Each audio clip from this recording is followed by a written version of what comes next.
the psychedelic experience, especially as it is induced by plants, is a phenomenon that too little has been made of in an effort to sort of preserve the chestnuts of modern science and society. The psychedelic experience is an extremely old part of the smorgasbord of human experiences on this planet. In fact, the emergence of human consciousness and the emergence of an awareness of the properties of these biodynamic alkaloids scattered throughout a number of plant genera may be nothing less than the same thing. Right, you're bloody well right. You got a bloody right to say. Right, you're bloody well right. You know you got a right to say. You're bloody well right. And that spells the best. Fine stereo.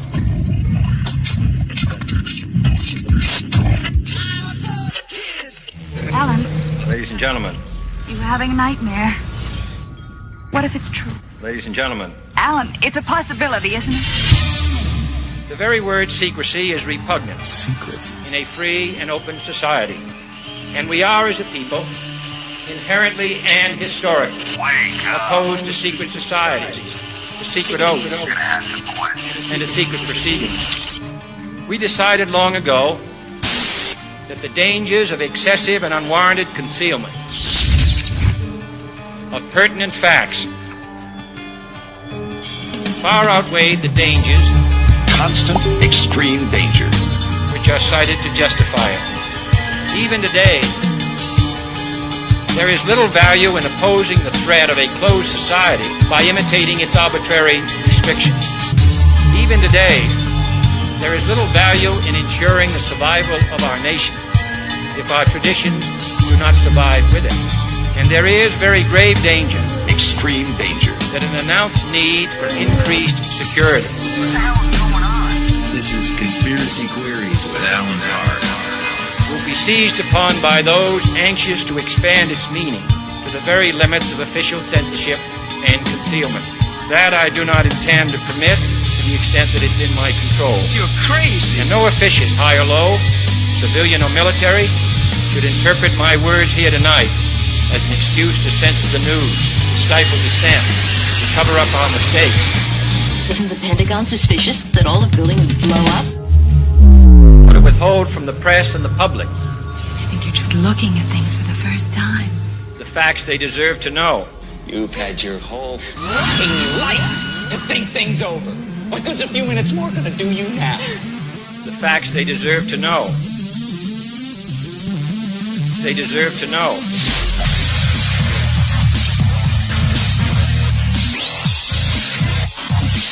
Deserve to know.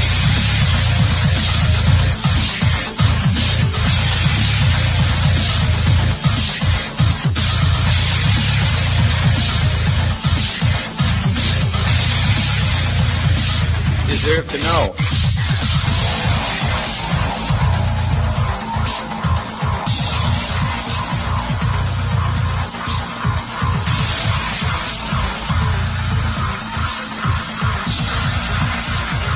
Facts they deserve to know.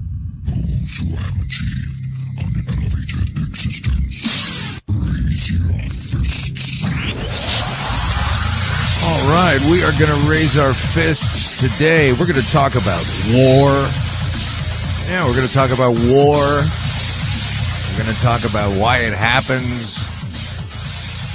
You know, why it happens, not what you read about how it happens. I mean, why it happens, because it all leads to trauma and post-traumatic stress disorder, which is almost a misnomer in itself, because you're not really post the stress ever until you've dealt with it properly. And this is a huge problem for all kinds of people. And two of them are on our show today. as guests, and I'll tell you a little bit about them in a minute. Well, my dad had post-traumatic stress disorder, and a lot of his friends, and a long time ago, they just didn't do anything about it, because a long time ago, the best thing to do about it was just to keep a stiff upper lip, as they say, a stiff upper lip, and don't let it bother you. And you'll get through. You know, time heals all wounds.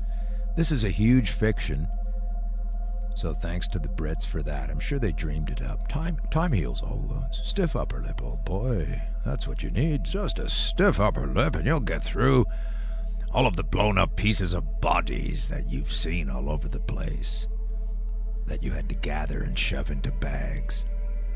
Some of them your friends, and some of them the people in the country that you were packing around on with your team of other folks who had guns and weapons. And I'm not even saying I'm pro-war or anti-war in this segment, although I think that's probably obvious to most listeners, but you can't deny the horror of it, whether you wanted to go there or thought it was a good job or were told to go there or thought it would be fantastic to do that in the first place, or were petrified to go in the first place. If you went at all, you probably saw some things that caused you mental damage, and then you brought them home, and maybe 20, 22, 23 a day, maybe kill yourself, and maybe after killing some other people first. So that's what we're going to be talking about a lot about on this show today, this episode of Green Crush. Green is cannabis. Crush is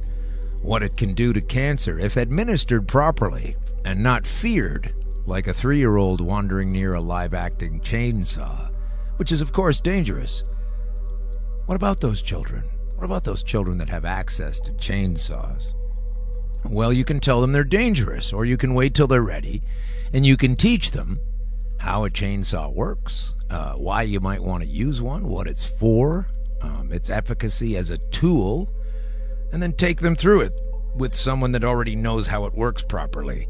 I don't know why, when we do that with chainsaws, and to some degree with automobile driving, etc., why there's this ridiculous cabal of stunted, intellectually stunted at the very least. Some of them are normal body size, but you can't be all full in the brain there when you're repressing this knowledge about cannabis, which is so helpful and so healthful for so many people. And they've been telling us the science hasn't been there. And what they meant by that is, we have the science here, but we're not going to put it there in front of you. So you're not going to look at that. Ancient, thousands-of-year-old facts telling us how, indeed, cannabis is a healthful substance. So politicians, stop telling us about the children. What about the children? The children need to be taught. And on the previous episode, number 37, 109, we talked about that with Sensible Ontario. It's a tool. You need to know how to use it. No one's crying blue murder about it. Acetylene torch is available in some of the shop schools where you learn trades. They don't say, but it's fire, it could burn the whole building down. What are we going to do? You're going to teach them how to use an acetylene torch. So given the PTSD reduction, given the opiate reduction that can take place and is taking place in places where cannabis is in the right place of being accessible to the user, whoever that might be, and if it's medical or personal use, recreational use. Like, you don't need recreation to get away from this soup of a world we live in, where they're sending people off to war. They're sending them off to war, whether you believe it as a good cause or not. It doesn't change. They're sending them off to war. And then when these folks are coming home, they're having a great deal of difficulty obtaining an easy to grow, easy to purchase, easy to understand if you take the time out substance known as a plant, this cannabis plant that can save your life, and they tell them it's dangerous, and they don't want them using it. So, by all means, go to Iraq, based on a lie, and run around there and kill a bunch of people and create terrorists to come back and be even more crazy-spirited 10 or 15 years later. Oh, we're in the middle of that right now. Do that. For sure, do that. That's okay. We need that. But this marijuana that you want for your PTSD when you come back, that's a little dangerous. Okay. We'll pause for some tea that refreshes. These are the logical musings, by the way. These are the sensible facts that come from, not sensible Ontario, but people who make policy that claim to be sober and claim that any kind of cannabis use or any kind of mind-altering substance other than the bottle of teacher's scotch they keep in their own very desk. Aside from that, they're very level-headed, intelligent people. And they're leading us properly. And if you go against this, well, we have the butt end of a gun to show you. I still can't believe it. I fought for my life to come back after years of cancer. I had a couple of spells of it. If you're just listening to the show, who is this guy anyway? I'm a comedian in Canada. That little spot up at the top of the pole there, almost. I'm in Toronto, and I was a comedian, a stand-up comedian, and then I was on television, and I was on the CBC, which is, like Britain's BBC version of Canada, in Canada, and then I got really sick. And I didn't understand it. I'd been not fully employed for a couple of years after the show that I was on was canceled, and then later on I was let go of that annual effort. But before that happened, I contracted this terrible, turned out to be a cancer, and at the end of the year, I was told I had a year to get out of here. I was going to die. And the last 5 or 6 months not being so great. So if you've already heard this, bear with me. I understand there are new listeners. And so that's what happened. I was at the end of my rope. I had no option given to me. This doctor explained how he had no options for me, that I was too far advanced, and that there wasn't going to be anything they could offer me. The big three being the big three doors: surgery, chemo, radiation, none of which were applicable to me. And don't think I didn't ask a lot of questions about why that was. It basically came down to, you're too far gone. It's not going to do anything. It's not going to work. Now, who hears that? Who hears that about chemotherapy? They usually lay it on you no matter what. And I do know some people that have only used chemotherapy and have put many years between themselves and their initial diagnosis. Few and far between, but I do know them.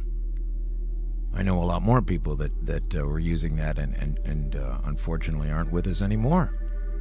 I had been to stage 4 and back, and a friend of mine a couple of Octobers ago asked me about it, and he was a stage 2. Then he decided he couldn't afford it because the government doesn't subsidize it, and it's, illegal. So he decided to go for the chemo because it was free, and he started that the following January, a couple of months later after October, in January. And by March, he was dead. Now, he started with stage 4 cancer, and I'm coming at it with he had stage 2 cancer. I'm coming at it with stage 4, and I've blown past all of that. I'm going to pick up my freshest results tomorrow, and I'm very much looking forward to them because I feel better than I have in months and months and months, and I've been clocking perfectly in with my numbers since then, and it's because of the cannabis I use. Because it's a healthful property. And it helps you get through a lot of stress. There's a lot of stress from dying and then almost dying and then not really dying and then getting to the edge and seeing what it feels like and then coming back. There's a lot of stress just in that alone. Never mind the commensurate wannabe Black Widow actions that can take place. And you just have to deal with it. It's not fun. You don't expect it, especially from people that present themselves in a different way from than how they turn out to be. But we're all used to that. To some level or another, we all have our different story there. So we will be talking later with Sgt Joshua Lee. He's retired. He's in the Missouri National Guard from 2007 to 2014. He was deployed to East Afghanistan 2009-10 with the 203rd Engineer Battalion as 91B, and 91B is apparently a wheeled vehicle mechanic. And he medically retired from FSC 138th Infantry as a 92G cook in 2014. Over there cooking for the folks. He's got that in his past, but the reason he's on the show today is because he is the founder and executive director of Veterans Alliance for Compassionate Access. That's check that out on your internet. It's veteransforaccess.org. Veterans for Access. They have a capital V. I'd go with it. He's a guy who was born in not the most auspicious circumstances. Spent a lot of his time in his childhood traveling around in campers and trailers with his family. They had a school bus turned motorhome and did that kind of thing, and was living well below the poverty level. And he, as he was growing up, he was resolute and did not want this to take place with his own family. Should he marry and have kids? And he has. So he moved to Missouri in 2001 and began attending Ozark Christian College in Joplin, Missouri, as a way to escape his circumstances. Going somewhere to study something and understanding yourself is a good idea. And then he married Julia, and they have 16 years of marriage together and 2 sons. And then Josh wanted to join the military, and she just said avoid combat, be a man of service kind of thing. So despite that, off he went, and that's why he had his experiences. So understand, he's not even a combat veteran. He's assisting and aiding in that. We heard that from his little CV there on what he was doing in the military. And eventually the Veterans Administration there, they had him up to 27 pills a day. 27 pills. That's more than 1 an hour. I'm laughing. Sorry, Joshua. I'm not belittling that. I'm constantly staggered by these insane numbers. You know, I mean, it's just ridiculous to be on 27 pills of anything a day. And they call cannabis a crutch. You got to take a crutch more than 1 an hour to get through. And it doesn't even help you all that much, does it? We'll find out how it doesn't and why he switched to the green stuff. 27 pills a day. Listen to this. Narcotics, of course. Opiates. Maybe he'll share the difference. But he's on 2 of those things. 27 of them a day. Oh, no, wait. Also muscle relaxers. Right? Because he doesn't even have... His body doesn't even have the homeostasis to be able to normally just relax your muscles. You get home from a hard day work, maybe you're doing physical labor, you got to relax your muscles because you were cranking them all day. So you can't do that. You have to take a pill. One of the 27 pills this guy was on, SSRIs, you know, because he's obviously depressed with all this going on.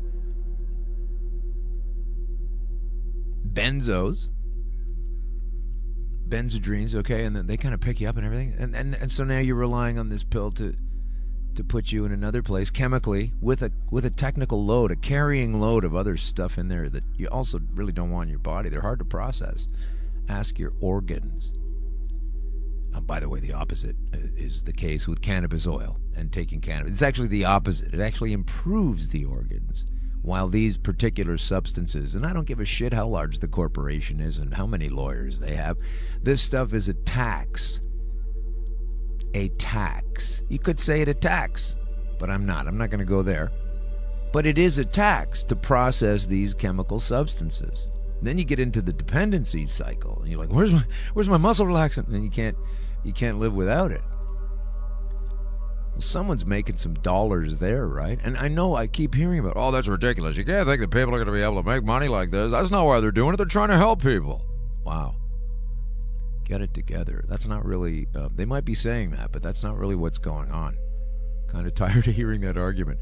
After experiencing withdrawals for the first time, so he's got all these pills every day, so he experiences, this is Joshua Lee, our retired sergeant, is experiencing withdrawals for the first time in his life from pills medical science insisted were safe and non-habit forming.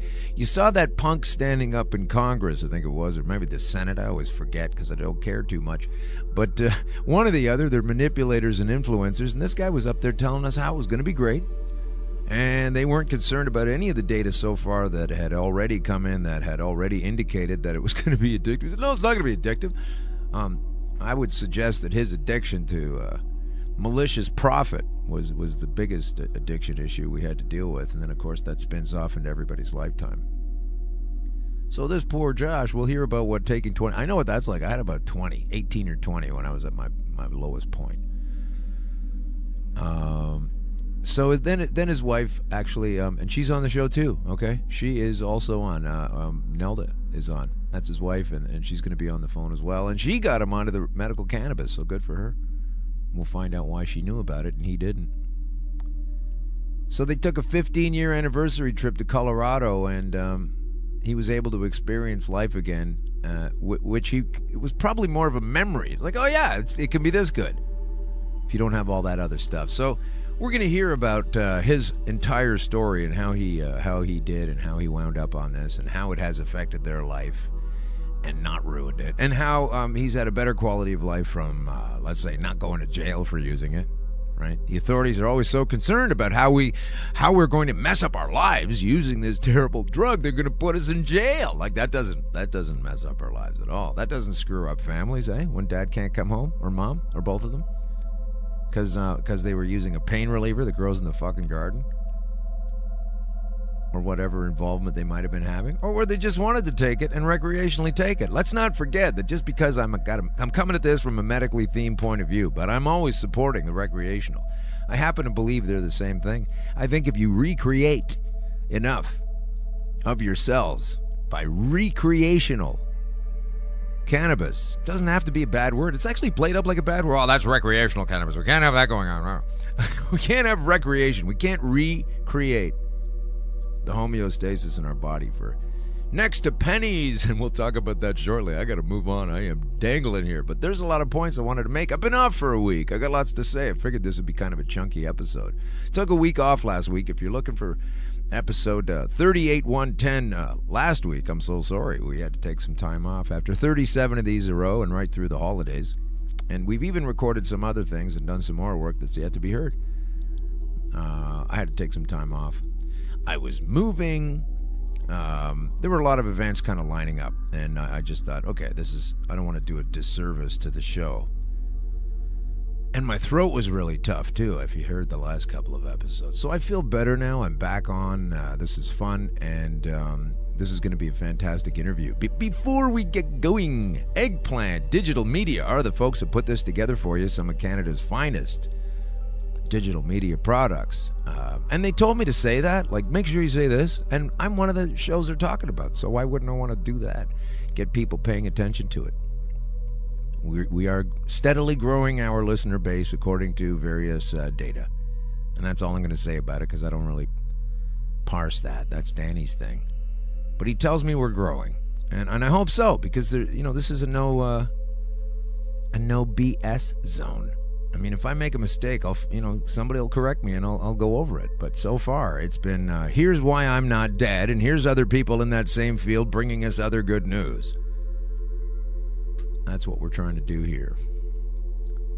So they will be coming on shortly. The Lees will be coming on shortly. We have some misconceptions over here. Misconceptions.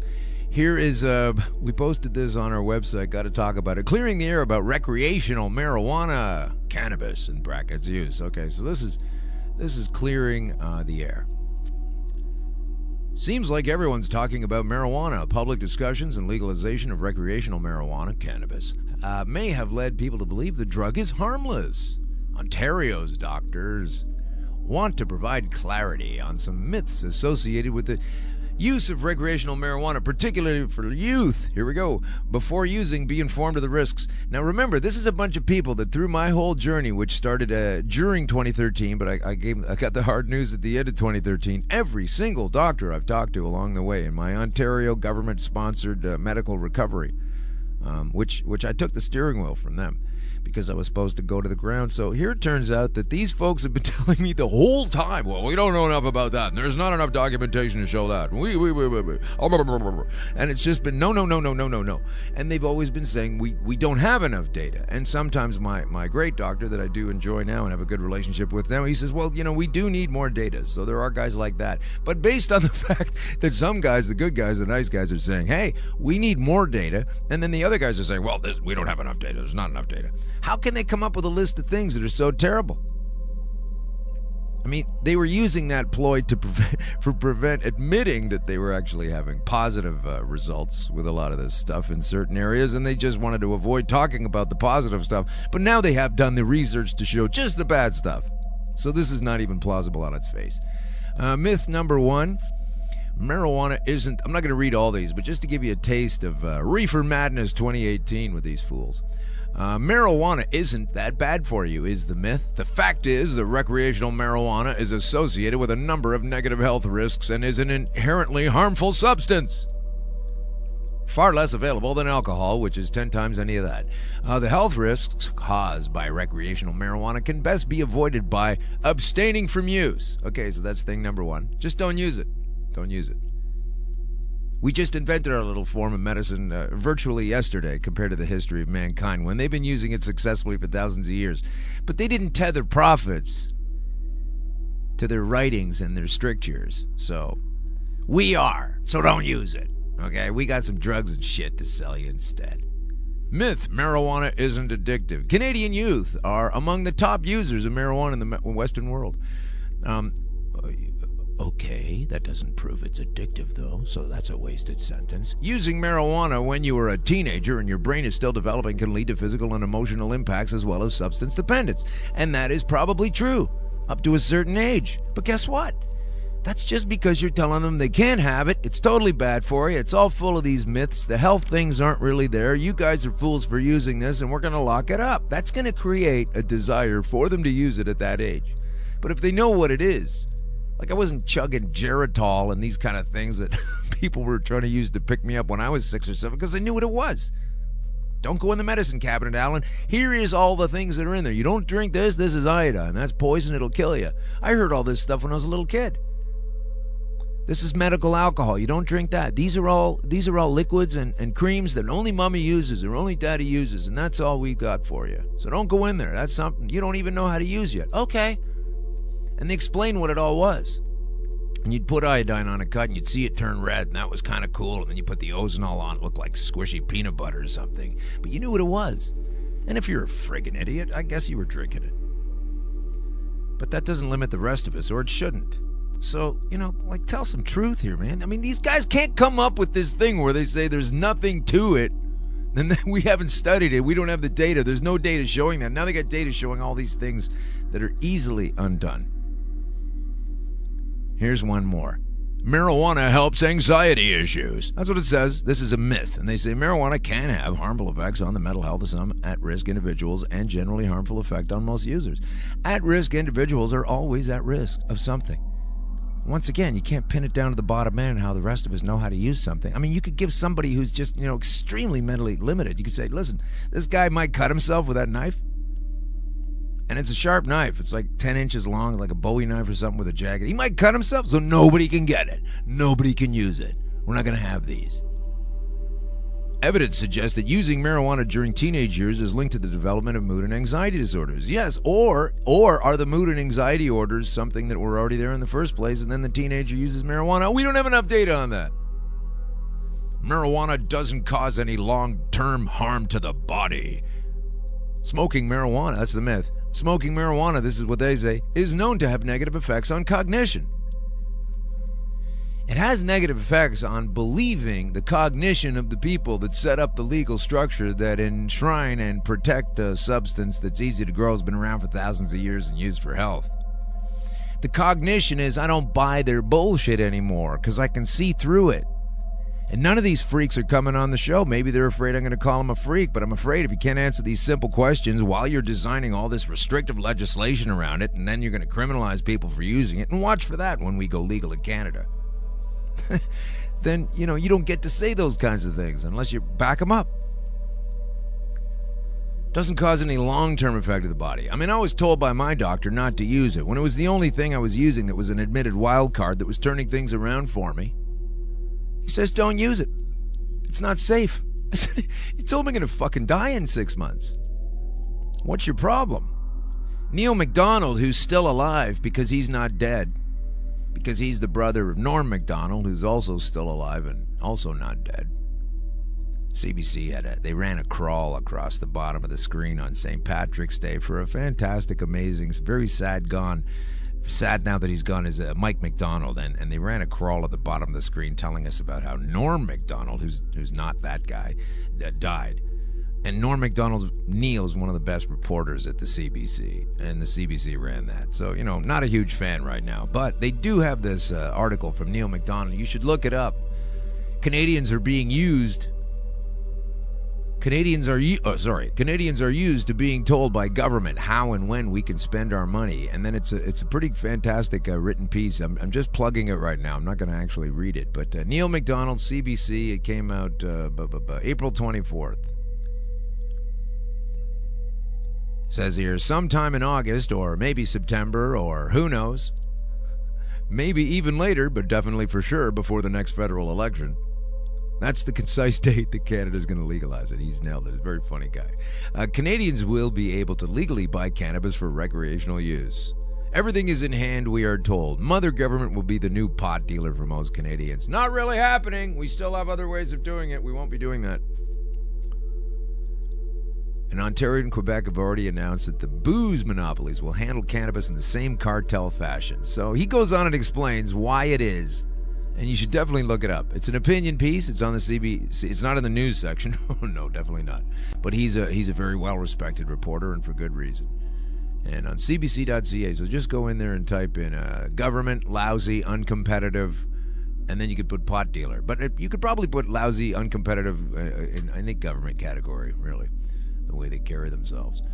And, of course, the head honcho in Canada, Bill Blair, is trying to clarify the cannabis confusion. He says that we're moving into a summer of cannabis confusion. That's because this mentally regressive person has put together an architecture of laws and strictures that are absolutely ridiculous and can't stand up properly. He's built a pyramid upside down with the point on the ground. You can't figure out how come it's wobbling all over the place. Not even that well constructed. We have kids who think it's already legal. And once again, you're not teaching them, sir. We've got parents who don't know if it's legal. Well, you can't make everybody know everything, I guess, buddy. But you have to try. People are going to be using it on boats because they can. Unsupervised kids who are going to be home and accessing it. The edible piece that is very complicated. And an awful lot of blogging creating more confusion. Do come on the show, sir. Bill Blair, architect. Profiteer. Right? Doesn't it come down to that, sir? That's the other thing people don't know.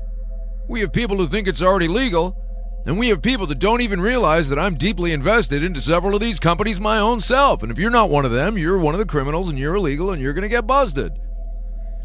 So why don't you come on the show and defend that charge? If that's slander, sir, come on in and tell me how I'm in trouble for saying it.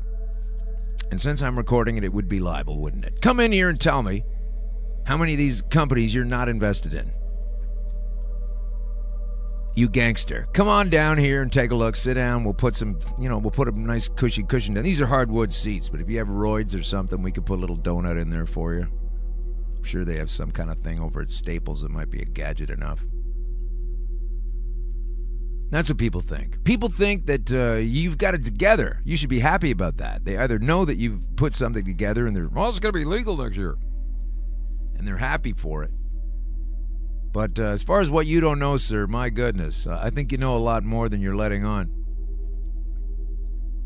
And you should be dealt with in a criminal. He's already a G20 rights abuser, unchecked, this guy.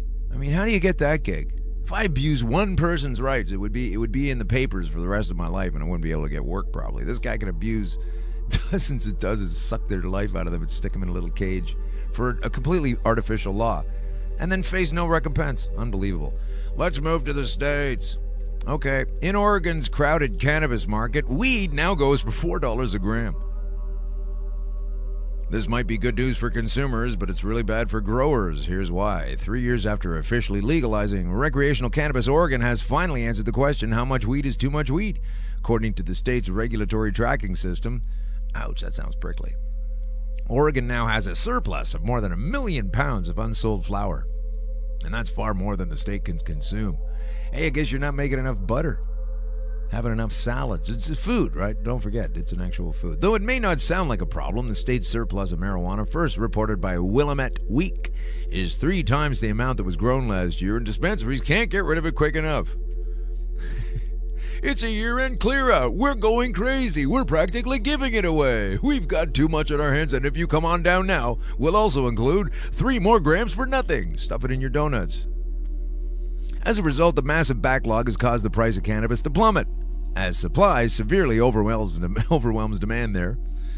Road trip and the shelf life of that excess flour begins to deteriorate. Last summer, the price of a pound of flour sat at $1,500, and that price has now fallen to $700. And yet here in Ontario, they figured in Canada, they're going to tether the price at both ends. It'll be, they'll make sure that kind of thing doesn't happen, but they'll also make sure it's not so profitable to give people a good idea about it. I mean, good luck with all that stuff, man. Here's what I don't like. A drug maker will soon hold a patent on THC and CBD as cancer cures. What? What's this? Everything I heard cannot happen. These guys, GW Pharmaceuticals, who've been testing since the 90s, a drug company that has specialized in cannabis-based pharma, has received early approval. I mean, they've been at it for a long time. I don't know how early it is. They're getting an early approval on a patent covering the use of marijuana chemicals for treating brain cancer. So I guess it might have some effect on brain cancer, huh? You think? And do you really need to strictly and solely patent these things that the rest of us have been telling you forever that do so work and are effectiveness? Oh, wow. Once a patent application is deemed a genuine invention, the Patent Office sends a notice of allowance that outlines the fees involved with the final approval. Specifically, the company provides this description of their patent. So here it is. This is a company, GW Pharmaceuticals. They're based in England, grown it for years. A lot of folks there work there, and very well-known effort.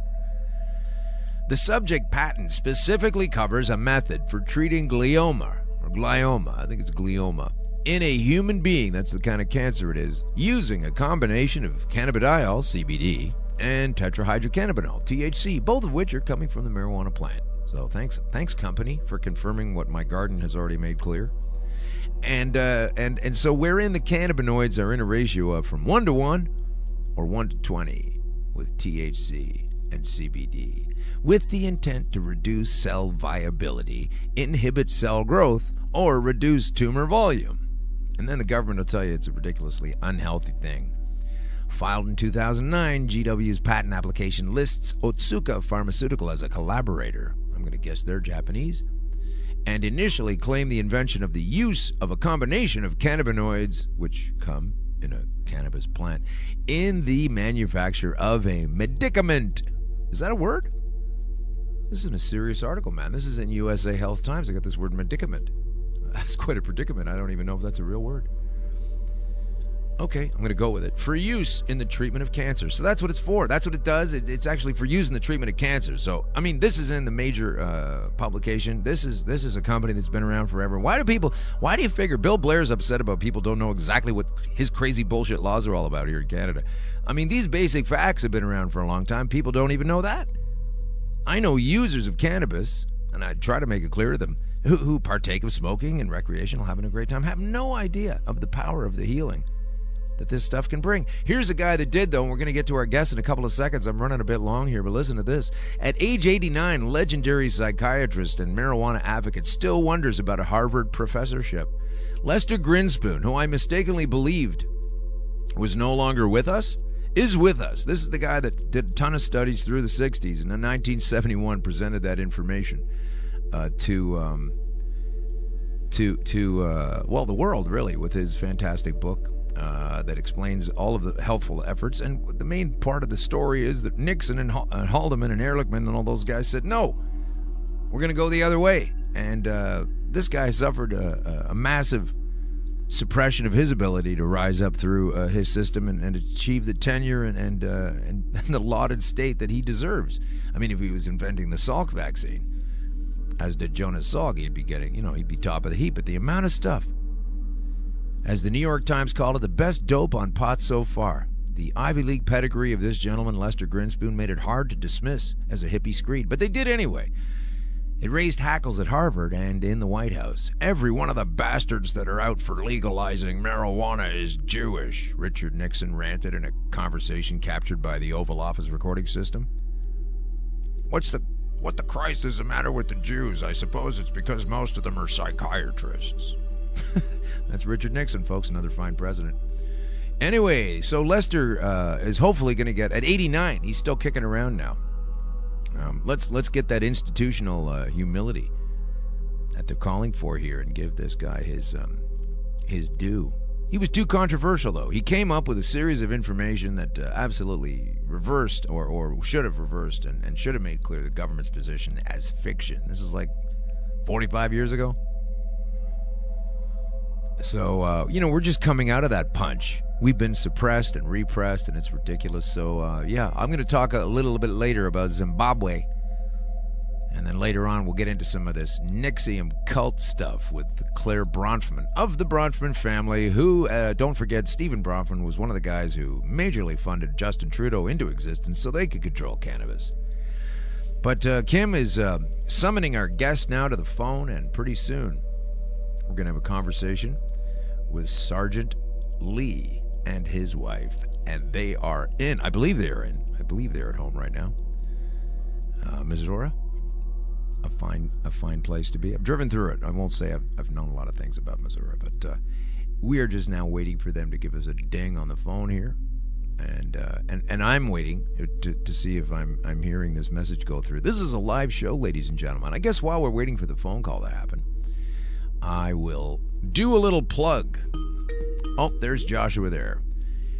Let's see if we really do have him. Do we have him? Are we there? Are we there, Joshua? Are you there? Are we there yet? You are there yet. Okay, fantastic. Joshua was just about to listen to a plug. We just got Joshua on the line, and that's fantastic. We're going to get some juicy stuff going on. We have lots of time to talk about these things. And but before we do that, I have to say a little commercial.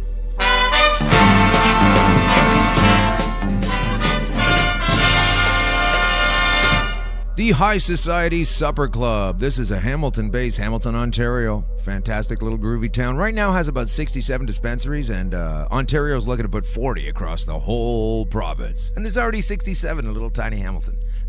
Go figure that out. The High Society Supper Club.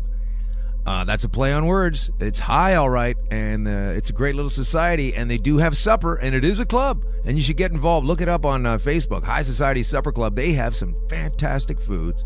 I was at 420 back on April 20th, of course, for those of you that don't play along, and we had a fantastic snack meal that they put together. Oh, my goodness, and they put, it's all infused.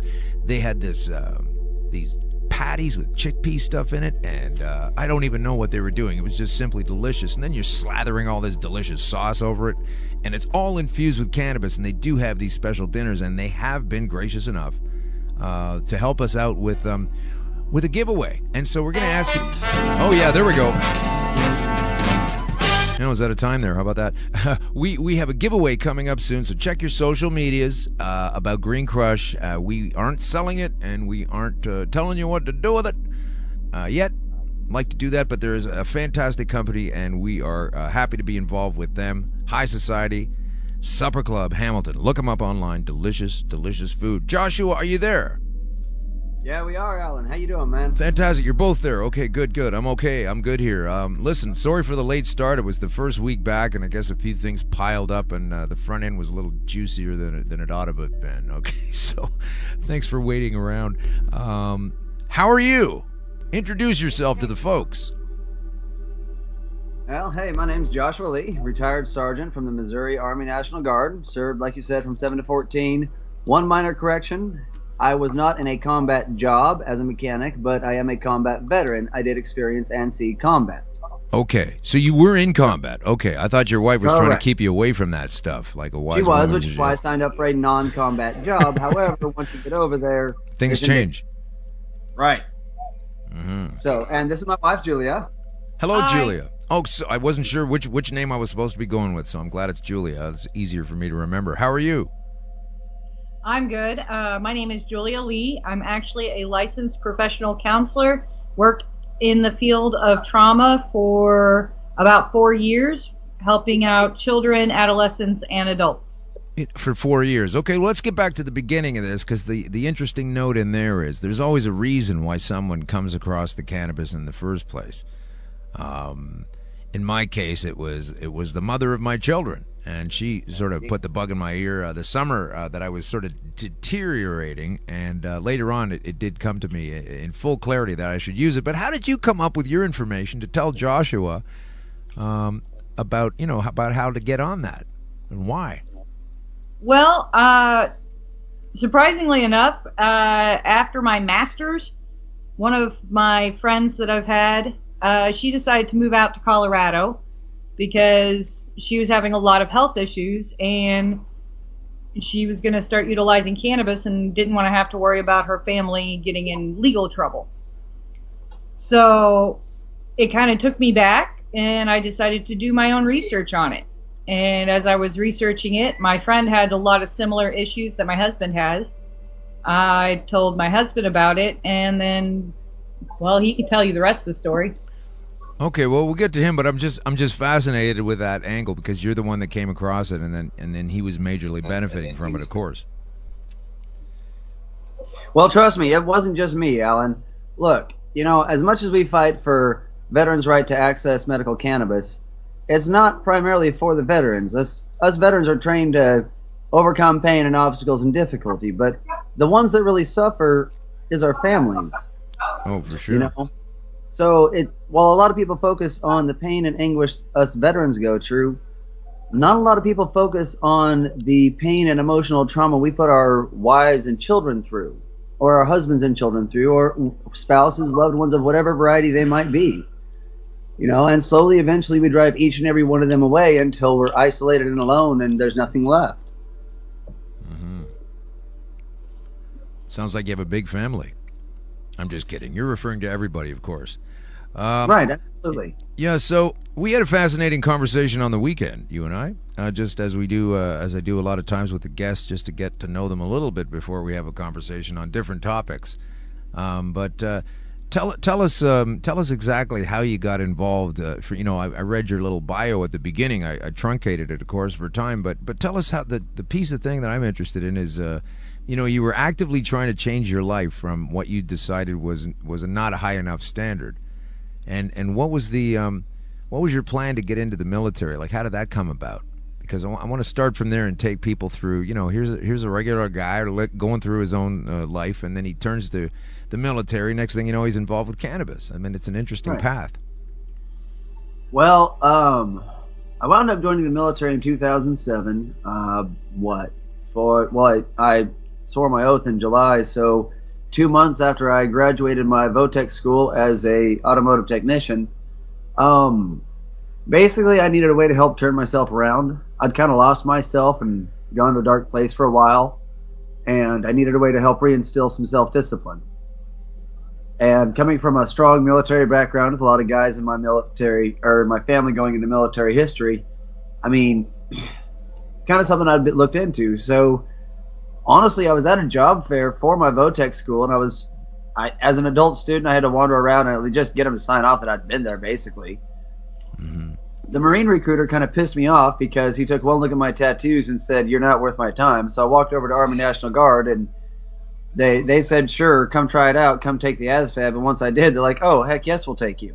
So, all right, cool. I guess I'll go this route. They're offering me $20,000 sign-on bonus. It's a way to kind of restart my life. It's a way to reinvent myself.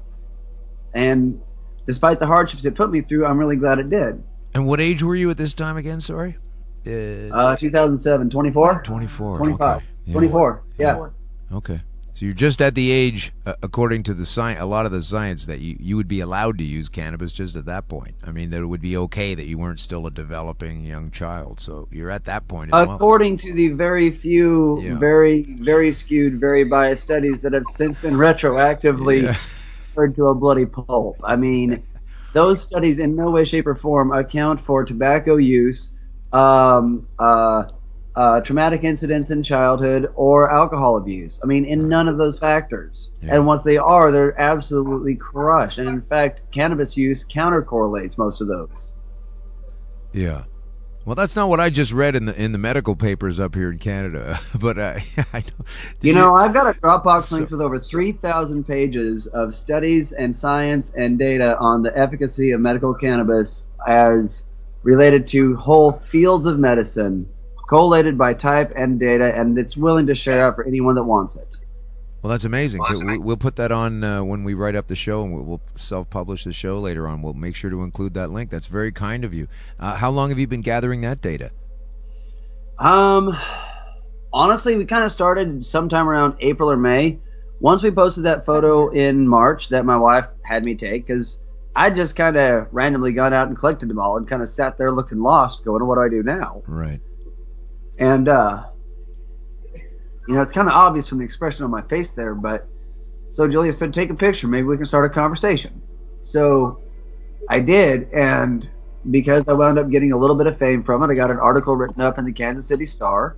So I decided, hey, I live 15 minutes from the Missouri Capitol. Why don't I go down there and discuss with them ways we can at least try to get this changed, see what's going on, try to get involved. Right. And it just kind of snowballed from there. We wound up partnering up with a company named Belief. They're a licensed CBD producer here in Missouri. They gracefully provided us with a lot of the initial data on CBD usage, which was an amazing start. And from there, we just kind of started researching, and that's honestly one of Julia's strong points. This woman can find data like you wouldn't believe. Oh, that's great. Maybe we can hire her. I always like, there's so much research out there, and you have to sit there and listen to these people tell you how there is no such research at this point, and that they know exactly all of the bad things about it, and they got to tell you. Apparently, they don't know how to operate Google. I guess not. But don't you think that even beyond that, the principle of telling us that there isn't enough research on the one hand, and then telling you the 19 reasons why it's bad on the other hand, it's like, well, how do you know it's bad if you haven't got the research? You can't just know bad things. Shameless self-plug here, but if you follow our Facebook page, facebook.com/Veterans for Access, one of the things we do is we post the good scholarly articles, not the weedforyou.com articles that are just 23 respondents, but the actual scholarly articles. And we say, hey, look, here's the good excerpts. Here's the parts talking about both the good and the bad. And there are some definite risks associated with it, but they're not the ones most people assume. And the ones that are there are far less than the ones we already give our medications to our children of. Both my children are prescribed methamphetamines. And if I don't provide them their meth every morning, their school calls me and says, hey, where's their Ritalin? That happened. Is this Adderall and Ritalin? Is that what they're taking? Yeah, they are chemically identical to methamphetamines. Yeah. They are methamphetamines. The only difference is that they're consumed orally and in microdoses. And you have to give those to your children? That's what's going on right now? Well, we prescribe them to our kids. They do actually have ADD, and it is a medical necessary for them to prescription concentrate in school. Right. I'm just trying to clarify. So sorry to jump in. Are you speaking generally about our children, like society's kids, or are you talking about your two sons? No, I'm speaking specifically mine and Julia's two children, our 10-year-old and 13-year-old. They're diagnosed with ADD, and they have been since they were in first grade. And the only medication currently legally able to be prescribed is a methamphetamine. This is hugely troubling to me. I didn't even know this. I'm having a hard time listening to this. Did they have friends? Did they have friends on a similar regimen of medication?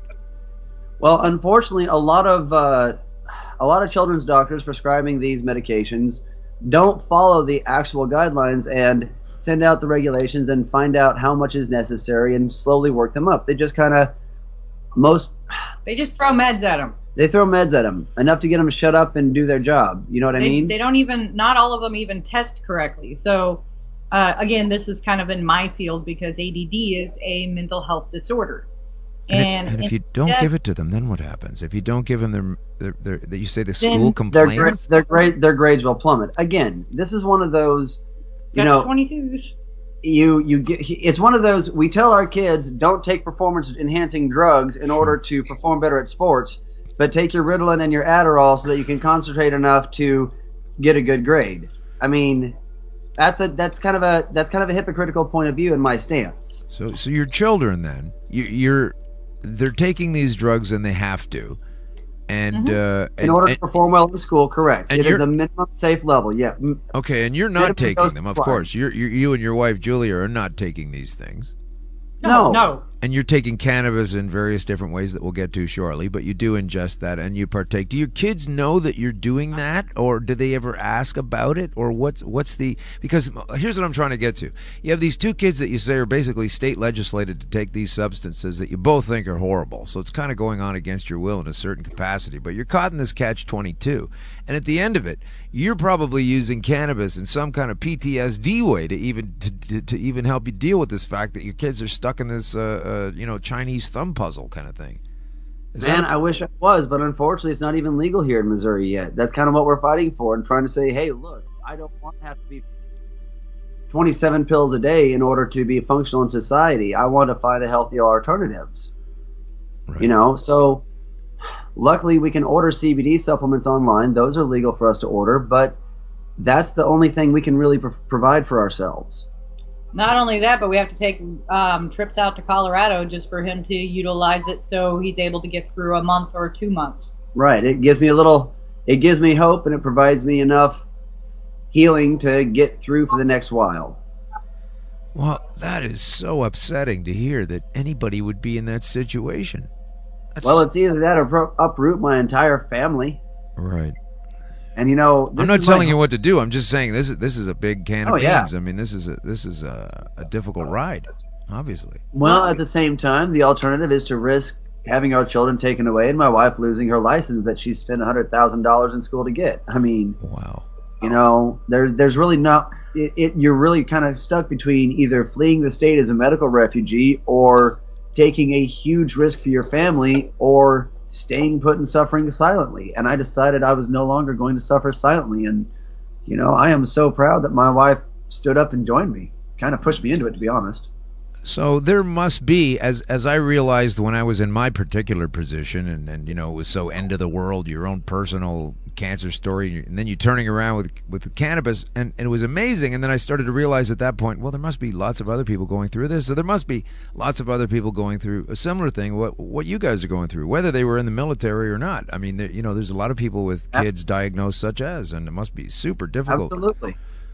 And it comes down to a rights issue. I mean, it's a medical issue, but it's a rights issue. Like, you should just be able to... Well, for us down here in the United States especially, it is definitely a states' rights issue. We've got basically 20% of the population now has access to cannabis on a recreational level. Almost 50% of it has access to it on a medical level of some form or another.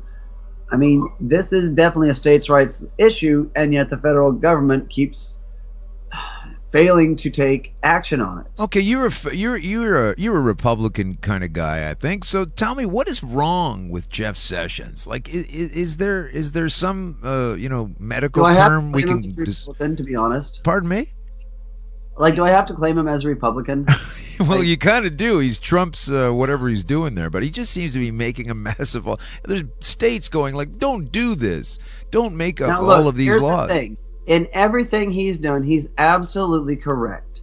What the Cole Memorandum did was allowed Congress to codependently kick the football down the field and be like, well, someone else can deal with it because we don't have to. And he stepped up and he said, whether you like it or not, I don't like this devil's lettuce, so I'm shutting this thing down. Because if you want it fixed, go do it yourself. And you know what? Suddenly, we've actually got talk about moving bills to protect states' rights through the federal legislation. So whether or not he intended that consequence, Newton's third law says equal and opposite reactions will happen. Right. Well, that's incredible to me. So I hope, but the problem is with that kind of thing, if he's saying those kinds of things and that's the result you're getting, then I guess it is working out to be in your favor. But when they pitch these... The day after the FDA opened up for public comments about descheduling cannabis on the federal level, the day after, the former Speaker of the House, John Boehner, who had spent 24 years crusading against medical cannabis, stepped out and said, I had a close friend battling back pain addicted to opioids, and I saw the personal change that they went through with medical cannabis, and I've seen the light. And that takes a lot of courage. It takes a lot of actual, yes, he joined the board of a cannabis holdings group, and I don't doubt that in the future he's going to be investing in companies and making money on it. If you've changed your mind, why wouldn't you? I guess so. Right? I think John Boehner should keep it in mind as well, because as I've looked at that guy over the years, he looks like a candidate for skin cancer. He looks like he's got a couple of tanning beds in every room in his house. So, man, honestly, anybody that's ever been in Washington D.C. and chugged that much alcohol needs to be a huge candidate for cannabis therapy. Yeah. Alcohol has been shown, like the American Medical Association or American Cancer Association stepped up and said there's a huge causal link between alcohol consumption and all kinds of cancers. Yeah. Like serious links. But it's far more legal and able to obtain. Okay, so then let's go back in line here. So then you were at this position and you started to fight for this veterans group to have access to this healthful plant. Now I have to. Oh, we do have a call coming in. I have to take this call. I can't believe it's happening during the show. Just stand by, please. Okay, I'm gonna hold you for a second. Go ahead, sir. My dear friend, this is Prophet Manasseh. There's a special miracle that's about to begin to show up for you. I need to pray with you and speak with you. Press the numerical button 1 now so that you can hear your word. There has been some things that you've been dealing with and some things that you've been waiting for God to do for you. My dear friend, the Lord has been speaking to me about you. Press the numerical button 1 so that you can hear your special word. There's a special miracle that's about to show up in your finances today. Today begins to initiate it. Press the numerical button 1 now. So that's a call that I get every day. I don't know how it started, but they come and he's press 1 now, press 1 now. Something really bad is happening to you. And he said, you hear that thing he just said? There's going to be a big financial change today. That financial change they're hoping for is that you'll pull out your credit card and press 1 now, and then a reporter, a little voice comes on and asks you for the credit card number, and then they'll read something out of the Bible for you, and that's going to fix everything. So I'm glad to have gotten that on today. That's always happening to me. I get one of those a day. It's the first time it ever came on, so thanks for indulging me. I mean, even if you're a Christian, that is ridiculous. I mean, this is one of these televangelists. I was at Daytona Beach last week. What's that? A commercial came on for some local preacher. Let me mail you this miracle spring water, forward on your checkbook, and you'll receive $7,000. I'm not joking. Well, yeah, they take advantage of people, but back where we were. Apparently, there's an actual. If you hang on and you press 1 and you go in, you can actually select the adjustment to no longer receive those calls. And I just don't do it. I just listen to the call every day. It takes about a minute, and then they want your credit card number, and they're gonna fix everything for you. Oh my goodness. Anyway, let's get back to the serious stuff. So you're charging through with this. Now, what kind of progress do you feel like has been made with your veterans' rights cannabis group? How long from nothing to now you're like, how far down the road, and whose ear have you bent, and what kind of prospects have you got for improvement? Okay, so here's the deal. Number 1, we are not a veterans cannabis group. We are a veterans advocacy group. Medical cannabis happens to be a top priority here for us here in Missouri because it's such an urgent issue. But we do advocate for a lot of other causes as well, okay? Primarily because we looked at so many other veterans organizations that had literally changed their state's history and then disappeared because they had no other purpose. Mm-hmm. And we give a lot of veterans like myself and others I knew that had a voice but had broken bodies and weren't able to physically respond to disasters, but were still able to say, hey, here's my voice, here's my thoughts, here's my opinions, and those of those around me. Okay, let me rephrase. I didn't mean to misrepresent you, but for the purposes of the show and everything and how we came across you, is that while you're pushing all of these causes and it's a rights, once again, it's a rights issue from the beginning, whichever facet you're sitting on at the moment. One of the facets that you're talking about is the cannabis access for veterans to be able to have. So I just wanted to know, with all of the other positive things you've been able to do, where did it start? It was difficult to get it going, and now what kind of voice are you having? What kind of ears are listening to you? Man, it has been kind of an amazing journey over the course of the last year. Kind of progressed through leaps and bounds. Started out just walking around talking to people. We're lucky enough to meet with a Dr. Sue Seisley, who's running the first FDA clinical trial on veterans with PTSD and cannabis. Hang on a second. You're going on the other side of a bubble there. Hang on a minute. Yeah, are you there?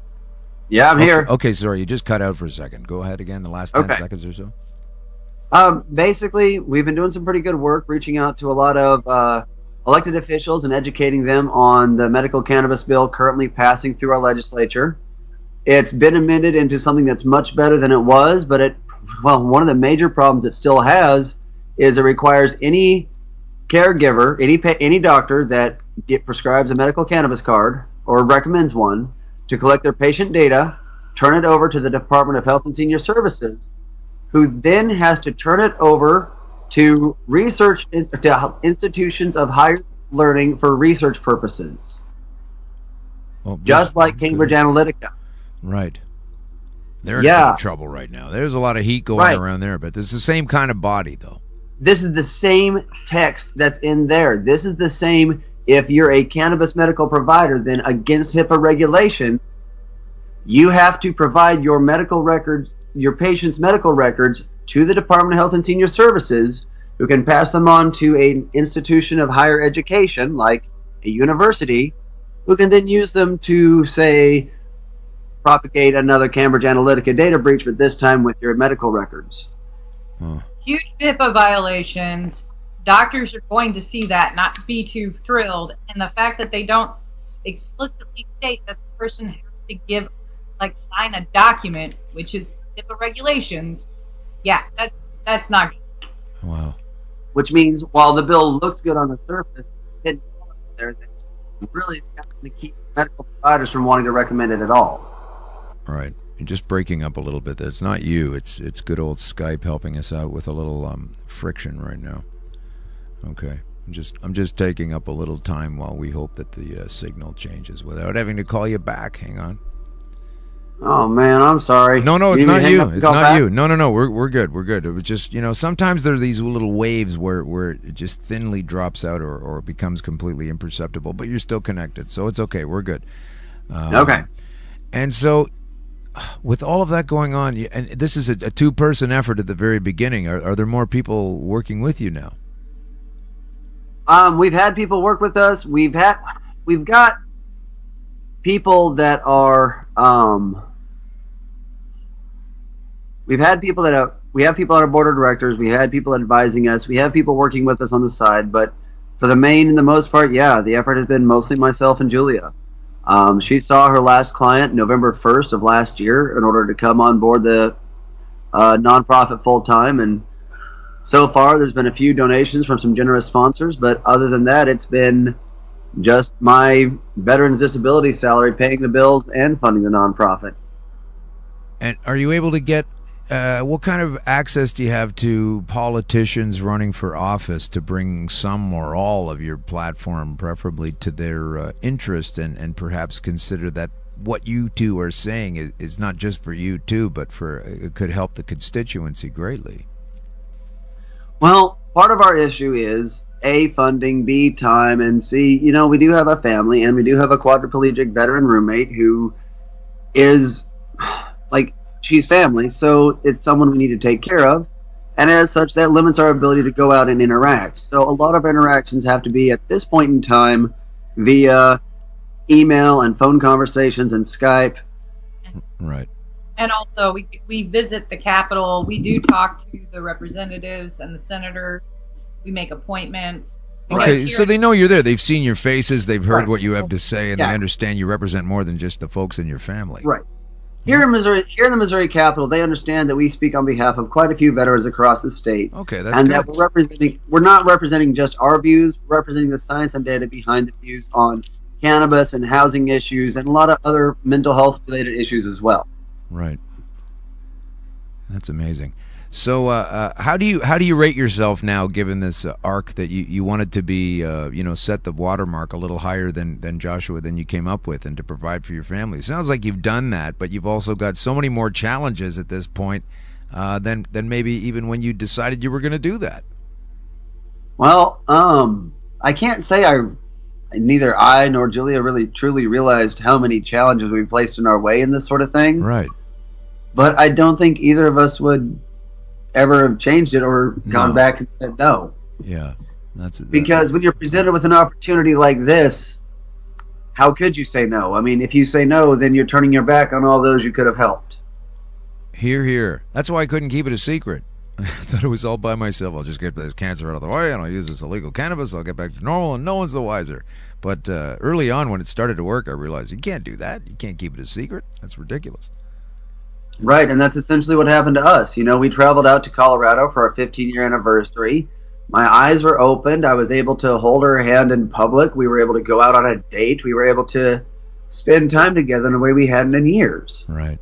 And to come home to the crushing realization that I had a lifetime of pills ahead of me was either that or uproot my family, and I couldn't have that. So tell me about that. Let's hear that information, because I want to hear your story and your version of it. You're obviously very well-spoken and well-researched and intelligent man. So how did it feel, I mean, to you? Because I could go on about this, and I have on the show, but tell me how it felt to you to be on so many of these things. Not only are you taking them, you're sitting there thinking, I have to take this. Not only am I addicted to it, but they keep giving it to me anyway, even if I wanted to get off of it, and it makes me feel crummy, or it makes me feel depressed, or, just tell us some of the hell that you can contrast that with eventually getting off of them and normalizing yourself. Well, honestly, it wasn't that hard coming back from Colorado once I realized that, it was hard coming back from Colorado, which is why I collected all the Smarties to represent how many pills I'd taken. Right. And once that photo went viral and I realized I'd been handed an opportunity to make a difference, that ray of hope was enough to let me get off all the pills and all the meds and start working on ways with, yoga and heated stretches and trying to find ways to work around the pain instead of give in to the pain. Okay, yeah. I think a lot of women who go through childbirth know that trick or two.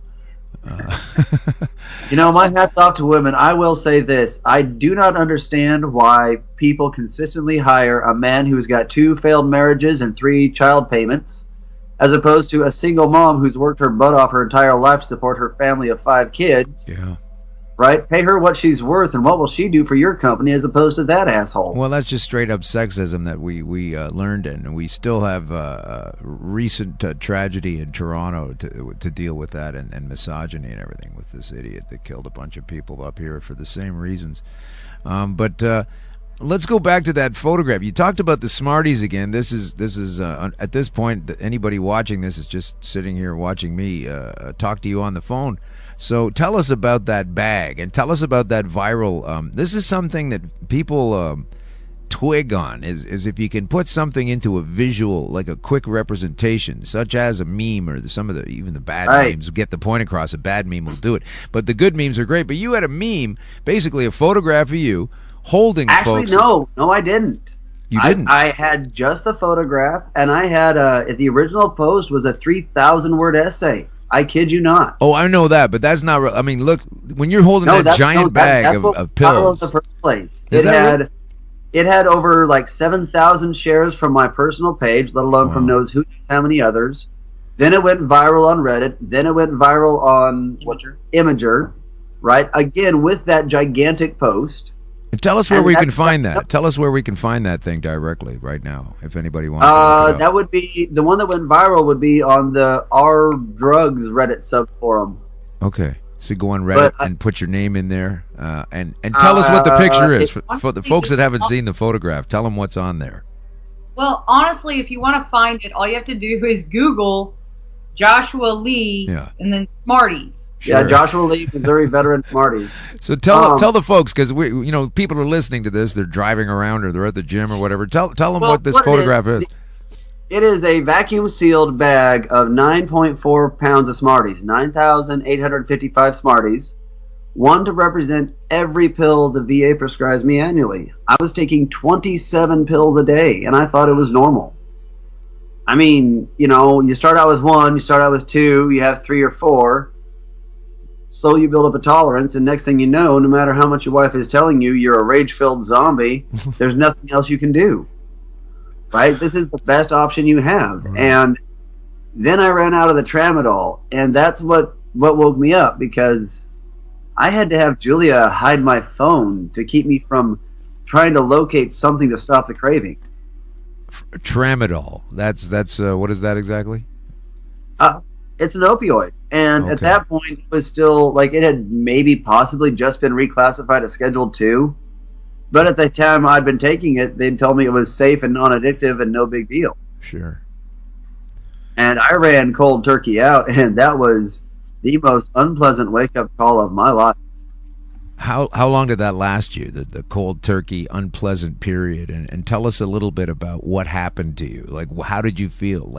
People need to know this stuff. They just, I'm taking 19 pills, I'm taking 15 pills.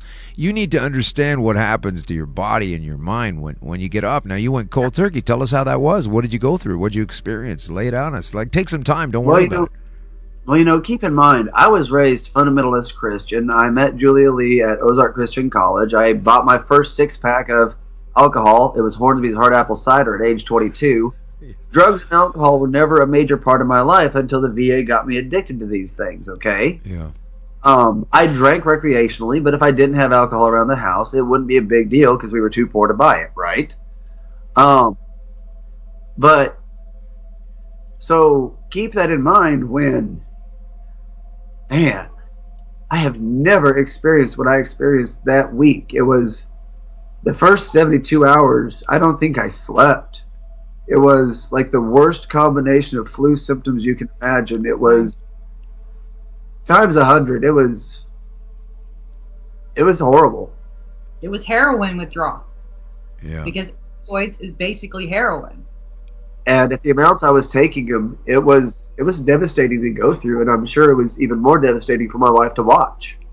Yeah. And that was 72 hours of that, but the whole time it was about a week altogether? Yeah, it took me about a week for my body to be able to function semi-normally again. And then you were happy never to get on that stuff again. No, I wound up having to get back on it, but at this time I realized what I was doing, and I was more carefully modulating my dosage. I was taking what I needed instead of what I wanted. Oh, wow. And I was trying to learn new techniques and new ways and adapt my lifestyle and, read up on ways to modify my world and the world around me so that I can still interact with it. Well, that's certainly the challenge, especially in a restricted state and you can't move somewhere else. Do you, if you can't answer this, don't. But do you find ways to partake anyway here and there in your way at home or wherever to alleviate? I literally just cannot. I literally cannot take the risk at home. I mean, my wife has a really expensive licensure she'd kill me for. Right. I've got two beautiful kids I love seeing. Yeah. I don't like jail. Right. And I worked alongside Children's Division, and it's not pretty for kids to be in foster care. Right. So difficult. So for now, and especially, in an advocacy-focused group like what I'm doing, there's really kind of a lot of scrutiny on what we're doing. I can't really take that sort of risk. Right.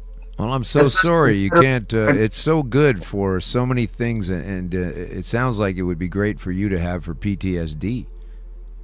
It is, but honestly, the CBD has been shown to help tremendously with mental health and pain and inflammation issues. I'm not one of those guys who's going to go around saying CBD is the end all be all, but to say it's that great. Yeah, no, it's fantastic. Definitely take that. From the research we've been able to correlate, it really seems that CBD is the workhorse, while the different cannabinoids are the different THC variants are the fine tuning abilities. Right. Well, and see, one of the things we discovered when we went down to Arizona for a conference, I ended up taking a CBD pill just because I was in a little bit of pain. So to preface this, I actually have dyslexia. Okay. Severe form. I have a really hard time reading. It's a lot of fun trying to read children's stories to my kids. I usually memorize them. So I took this CBD pill, and something happened that I never would have expected. I felt a head change, which I looked at my husband and said, I thought this wasn't psychoactive. Right. And he said, it's not. And then he asked me to read a book. And this lady who, I kid you not, I've seen her stumble over reading a new children's book to our kids in ways that would make you feel sorry for her. Read 2 paragraphs out of Aragon and didn't miss a word. Wow. That's incredible. So that's still affecting the brain, but it is. It's not that you're high or experiencing. Correct. People forget caffeine is extremely psychoactive. Right. Good luck going without your morning coffee or Mountain Dew. Yeah. I think what people forget is anything that you put into your body is technically psychoactive. Sure. It's just that it's not getting you high. And they're associating psychoactive with high. Yeah. And it's not really the case, but when you're dealing with people that are not in the medical field or not in the mental health field, it's much easier just to say psychoactive because they understand that. Well, when you're taking alcohol, let's say on a regular basis, or one of these medications, or even every shot of alcohol is psychoactive. Right. But when you're taking any of those things, or even an aspirin or what have you, it eventually, I'm not a scientist, obviously, but it eventually creates these pathways in your brain that you're working over. Now, say if you drink a lot, like 5 or 6 drinks every single day, excuse me, your thought patterns will tend towards the depressive. It is a depressant. And so the depressant factor of it is a psychoactive factor of it. It's changing the way your brain actually operates. And when you take a lot of alcohol on a regular basis, your mind is going to form a certain way, just like if water's running downstairs and eventually over time it wears a groove in certain areas and then it creates that channel. It just keeps going down there unless there's an overflow. And the same kind of thing happens with alcohol. And obviously with cannabis, different pathways are forged. And obviously the kind of pathway where you're in pain or discomfort, and CBD will find a way out of that. And if you keep taking the CBD, you keep digging those same grooves into your brain in that way instead of in the depressant way. Well, actually, there's a little bit of a difference there, and I'll let Julia take that one. Okay, sure. It is that's a very simplified way to look at it, and yeah, in a way, yes. What it is what people don't realize is the brain is use dependent. So if you're not utilizing certain pathways, it's going to forget the pathways. Right. So when you're utilizing the alcohol and it's suppressing the good emotional pathways, you forget how to utilize them. However, with CBD, it's not quite the same because it's not suppressing those pathways. It's actually it's creating pathways, but it's also protecting. It's a neural protective and it's a neural regenerative. Right. Which is great. And one of the things we've always prefaced when it comes to the mental health aspect of utilizing cannabis is just like any other medication that you would take for mental health, it is just to help you get through it until you can get off of it. In my viewpoint as a therapist, is that medication is a Band-Aid. If you want the cure, you need to go to therapy and you have to do the really hard work. It's not fun, it's not glamorous, but going to a therapist and talking about your problems and figuring out how to keep them from affecting your future life is the actual work. Cannabis isn't a magic pill, just like none of the drugs the pharmaceutical companies hand us are. It's helpful and it's great and it's far better than anything else available. With little to no side effects. But at the same time, it's a tool. It's a tool. That's it. It is a tool, but it does have its effective. I mean, it's a tool to the point where you can come to the realizations that you need to do that. Now, I would venture that... We actually have, speaking to one of your earlier comments about that article they posted, we have an actual article from a study done in Canada on Canadian veterans on the decrease in symptoms associated with PTSD due to cannabis use with therapy. And we're talking like a 56% overall reduction and a 77% reduction in suicidal ideation. Well, it is kind of notable to me that I won't counter what you're saying about talk therapies and that is the hard work and that you would have to do that. And it's always a good idea.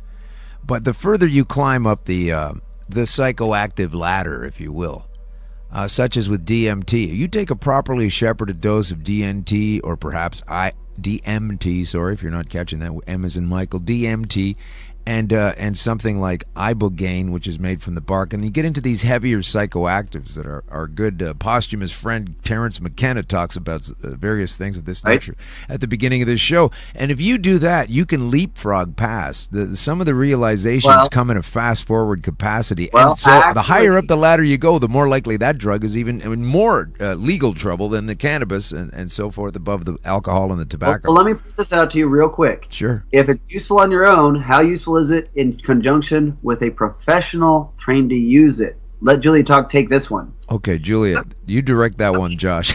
That's great. So this one is really fascinating to me because actually here in the United States, the FDA is fast-tracking MDMA. So they're fast-tracking Molly to be utilized as a medication in conjunction with PTSD. Right. Because they did a study, in the first 2 parts of that study, it showed such an extreme help Like literally, if I had them at a conference and retreat and was working with them for 5 days, utilizing the MDMA process plus therapy, I could possibly get them through about 80% of their issues. And a great recidivism rate, right? Where they don't fall back into the same problems soon after. That's the important thing, that you hold on to the progress. Actually, it rebuilds the pathways. It allows them to, as you said, a little higher in the psychoactive ladder, especially with a professional there to help guide you. Instead of taking years of psychoactive substances, a few days with a therapist to get you 80% of the way, help regrow those pathways, and say, hey, here's tools for your toolbox. Now go finish clearing your own path. So while we pick apart different versions of this, and we have different experience and versions of this, we're basically talking about the same thing, you and I, the three of us here. But what we can't forget is a lot of people out there would just think this is just insanity to talk about anything. You're taking drugs and you're going to the psychiatrist. The FDA is the one who came out saying the results were extraordinary and fantastic and life-changing. Yeah. Like, these are direct quotes from the Federal Drug Administration about MDMA, Molly, ecstasy in conjunction with therapy. Yeah. The trouble with a lot of this, too, is I think it was the guy in Michigan. I don't know if it was the governor of Michigan or Indiana. Please excuse me. But he just came out with we had it on the show a couple of weeks ago, where he came out with a statement.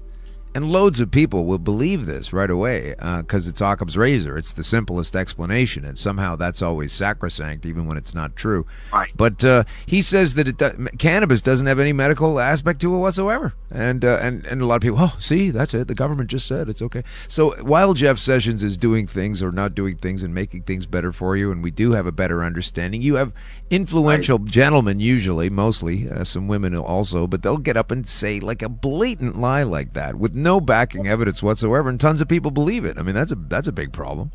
Well, part of the issue is it's really funny to me when I hear any government official try to state things like that, because when you get onto our Dropbox and you see a lot of our research, there is quite a bit that I've actually pulled from our government. Yeah. Proving that it's actually useful. Yeah. And I mean, do keep in mind, our government, from what I understand, is still paying Dr. Raphael Mechoulam to research it in Israel. Sure. And has been for decades. Yeah. And then they don't want it to come in. They have a patent on it. Yeah. Again, so when people stand up and make statements like that, they honestly, at this point, are making more fools of themselves than believers out of people who are wavering. Now, they're strong in number, though. They're strong in number, those fools. Well, don't kid thing. yourself. You can spend 80% of your energy working on 20% of those hard-headed people. Yeah. Or you can spend 20% of your energy working on the 80% that are willing to listen. That's it. And then when you add in on top of that, it's not even that big of a group of people anymore, because when they did a poll of the U.S., at least, trying to find out how many people are for medical cannabis, it's like 85 to 95%. Yeah. You know, down in Arizona, a deeply held Republican medical state, 75% of the card holders are over the age of 31. Right. You know, if you go through our Facebook post ads talking about the medical efficacy of cannabis, you know, we're urging people to contact their senators. We're not saying use an illegal drug. Like, the insights from our Facebook ads are saying our ads are lower for people 55 to 64 and 35 to 45 because they're so interested in this stuff. Well, this is the thing I have to ask you about generationally and what your thoughts are on this. We had for years and decades ago, we had access to this stuff, and it was called cannabis, and then they illegalized it using institutionalized racism and marijuana, and the Mexicans are bringing it, and around the 60s, in the 60s, it was highly repressed, although widely used, and shunned by society at every turn, although Lester Grinspoon, I mentioned earlier in the show, and many others, including Raphael Mechoulam of Israel, were coming up with data that showed its positivity.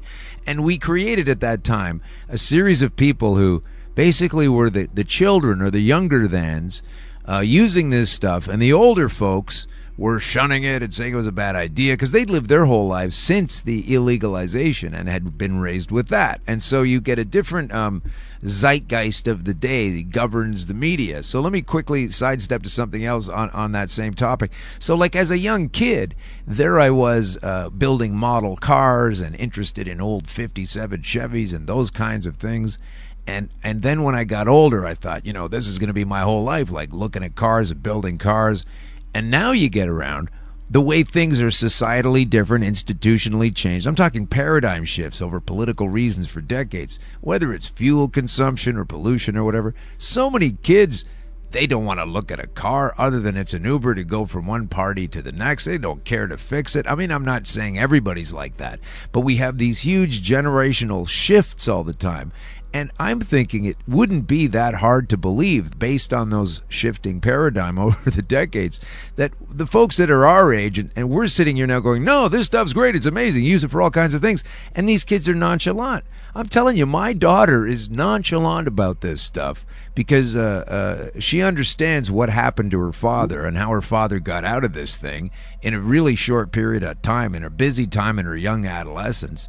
And it's not as big a deal for her, the threat of cancer and dying and using cannabis, etc., as it was for me hearing about how terrible cancer was my whole life. And everybody does. So I'm thinking we might be getting to a stage where not only are the kids not in danger because they're not even interested in trying it, and you'll have to shove it down their throat and tell them it's good for them. Well, actually, here's a really interesting story about our oldest son, Robert. He came home from school one day absolutely livid because at the drug education class he was in what grade was he? Around 6th grade or so. Yeah. They've been talking about the dangers of marijuana. And he came home and told us that he had to wind up lecturing his friends on how it was actually used medically and it was legal in so many states and stuff. And we look at him, and this is before we'd actually been open with our kids about our advocacy work.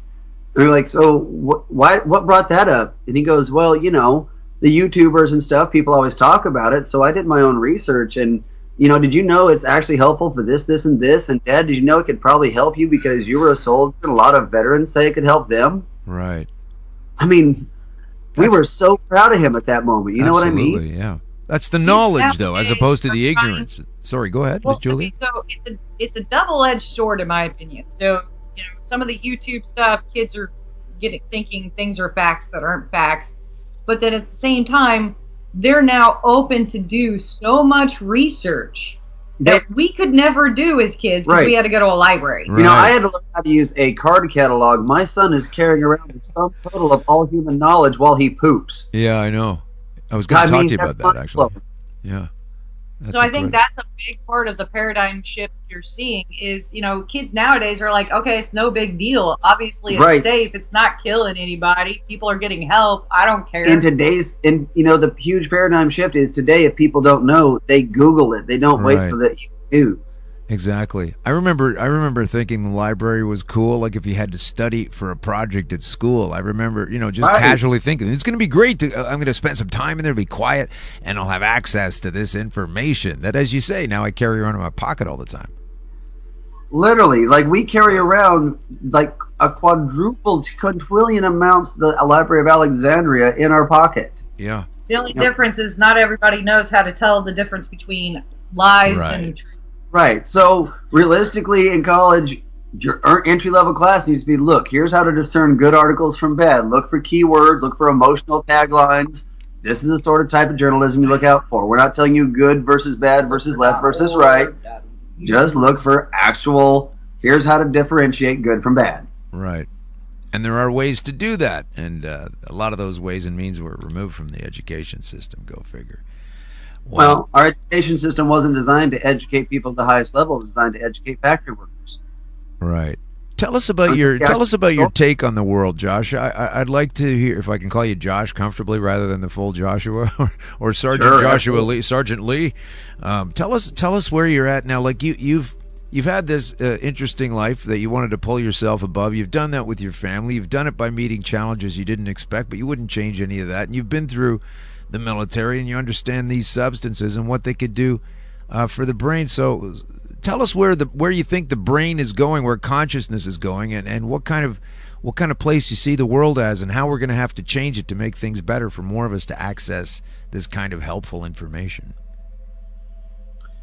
Well, that's a really complicated question. It is, but you got lots of time. I think we're seeing a sea change right now as we speak. You know, the first step is, and I mean, again, I'm not advocating for wanton use of drugs anytime, anywhere. Like, again, I'm not the go party and die in the desert type. Understood. Okay? Well, that's clear. Yep. That's but you take a look at how Portugal's approached it, where they legalized all drugs. They made it a federal felony, essentially, to sell them on the black market, but you could turn people in without fear of repercussions. So if your buddy wants to grow weed and it's really good and he wants to sell some to his friends, no big deal.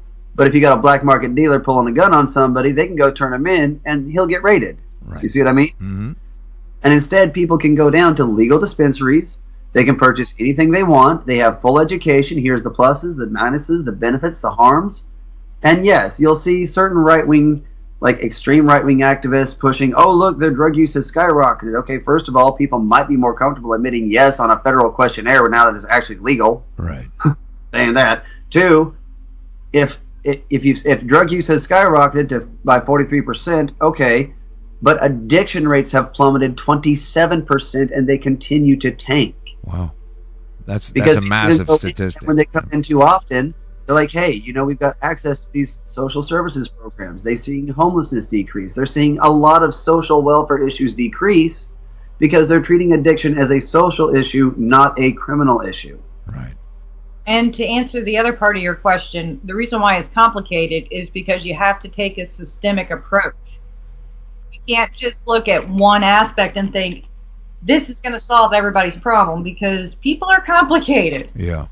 Me as a therapist, people are complicated, so you have to look at not just the individual, you have to look at their family, you have to look at their culture, you have to what would work in a city is not going to work in a rural area.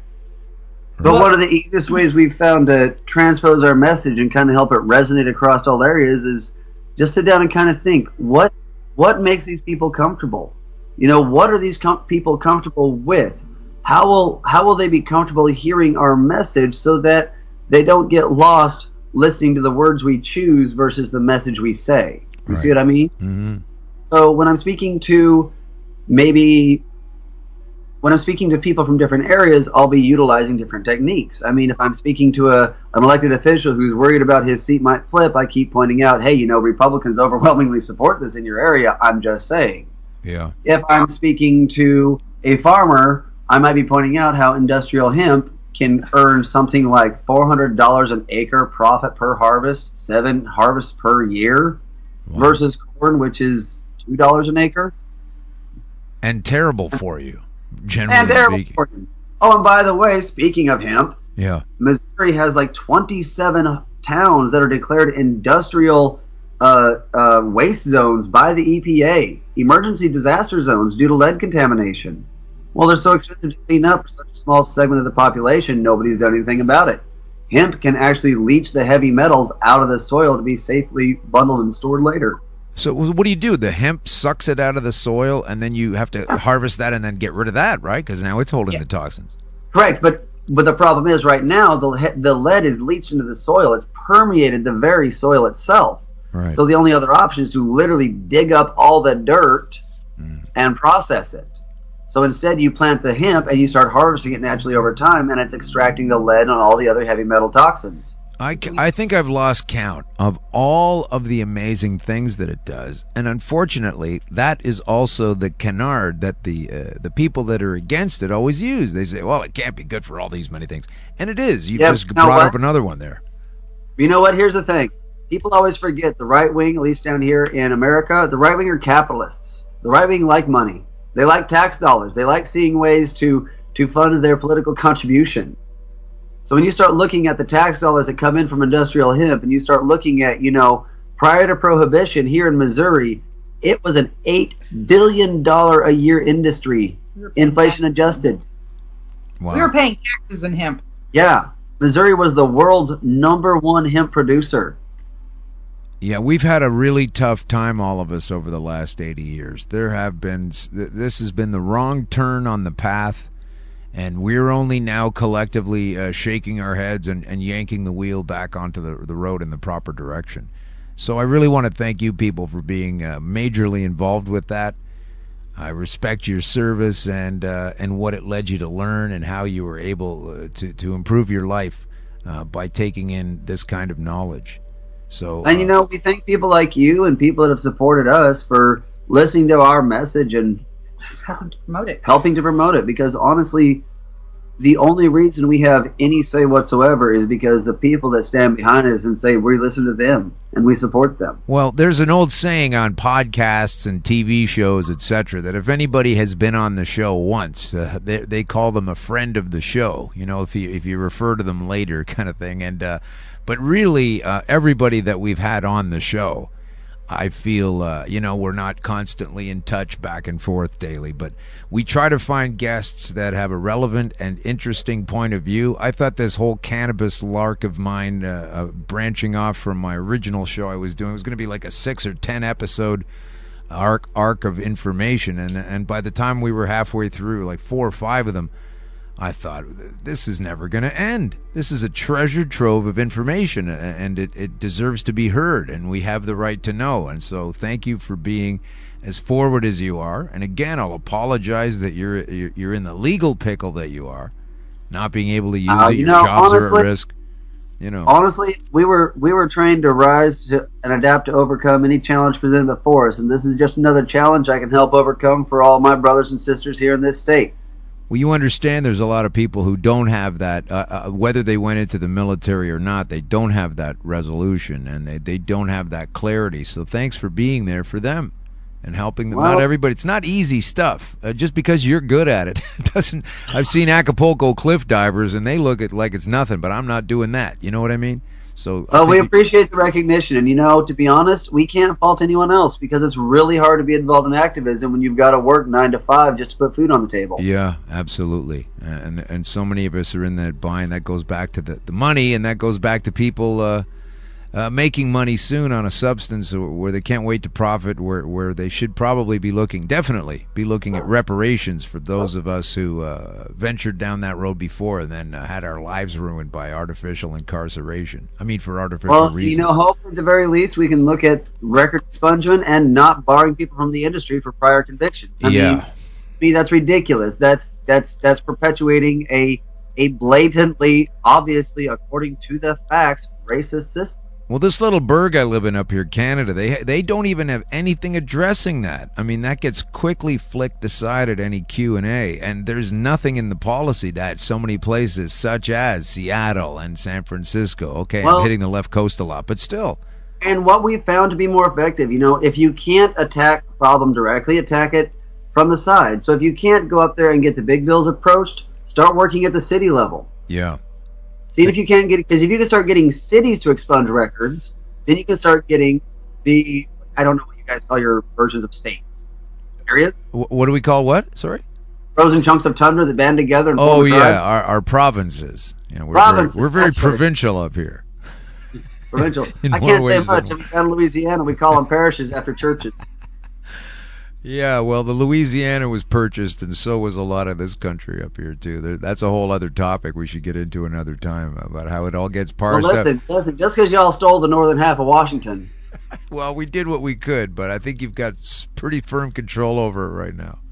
Hey, there is a fantastic YouTube channel, CGP Gray. He actually does a video on the border between Canada and America that is fantastic. He goes through and shows the insane detail that has paid attention to this thing. All right. What's the name of the video again? I'm going to hit you up for yours as well, but what's the name of that one, or where do we find this one? The author was CGP Gray, and it's just the America-Canada border. Okay. It's fantastic. There's a 20-foot wide swath clear cut across mountains, valleys, rivers, and everything. It's hilarious. Yeah, I've seen photographs. I mean, we're very firm. Canadian, don't touch. Yeah. Well, listen, tell us where we can see you. You're at the Veterans Alliance for Compassionate Access out of Missouri. Yeah, but where else can we look you up? Well, you can find us on veteransforaccess.org. You can find us on Twitter at veterans4access. Facebook.com/veteransforaccess. Yeah, it's kind of a running theme, I suppose. Okay, well, that's we great. have an Instagram account too, Vets for Access. Vets for Access. Okay, well, that's good too. That's a Twitter, huh? No, that's the Instagram. Oh, okay. What's the Twitter? Or do you not have that one? Veterans for Access. Veterans for Access. Okay, try them all out. Fun. They're good and informative. Everybody. This has been Joshua and Julia Lee from Missouri. Thanks for coming on Green Crush today. It's been great speaking with you both. You can actually Google us, and we actually show up on Google Business. I'm trying to figure that out. You're okay. Well, I'm sure you will, and you know, folks, you can just listen to the show again the last few minutes to pick it up again next time. But thanks for coming on, and we will definitely have you on again sometime. Thank you so much for being there today. Not a problem. Thank you. All right, take care. Bye. That is some fascinating stuff. There's a million stories like this, and we want to get to as many as we possibly can. And so if you are listening to the show, Green Crush right now, and you think, well, I've got a pretty interesting background and access regarding cannabis, etc., please contact us at our social media at Green Crush Pod. And when you go to that social media, start paying attention to ways that you can better familiarize yourself with some of the delicious products out of Hamilton's High Society Supper Club. Now, before we get going, I do have a quick couple of stories at the end to cram in at a higher speed than the rest of the show. You understand that's the way it's been working out lately. Let's go to Zimbabwe. Now, I used to know somebody that was absolutely enthralled with Bobby Mugabe for some series of illogical, ridiculous reasons. He's no longer running things, but Zimbabwe. Yes, Kim, stop pinging. You're pinging, Kim. Hang on now. Zimbabwe legalizes marijuana for medicinal use. And it's been considering doing this for a number of months. And they've just decided to do it anyway. Just some months they did that in Zimbabwe. It is legal now to produce marijuana for medicinal and scientific uses. It follows in the footsteps of Lesotho, which is a tiny nation within South African continent, or within the continent, and which last year became the first in Africa to issue a license for medical marijuana. That's in Africa, folks. Go get yourself some decent landrace over there. Zimbabwe has been considering it for a number of months. I can't get over that. A number of months. And we've been sitting here for over 2 years now waiting for this gang of fools to push it through properly.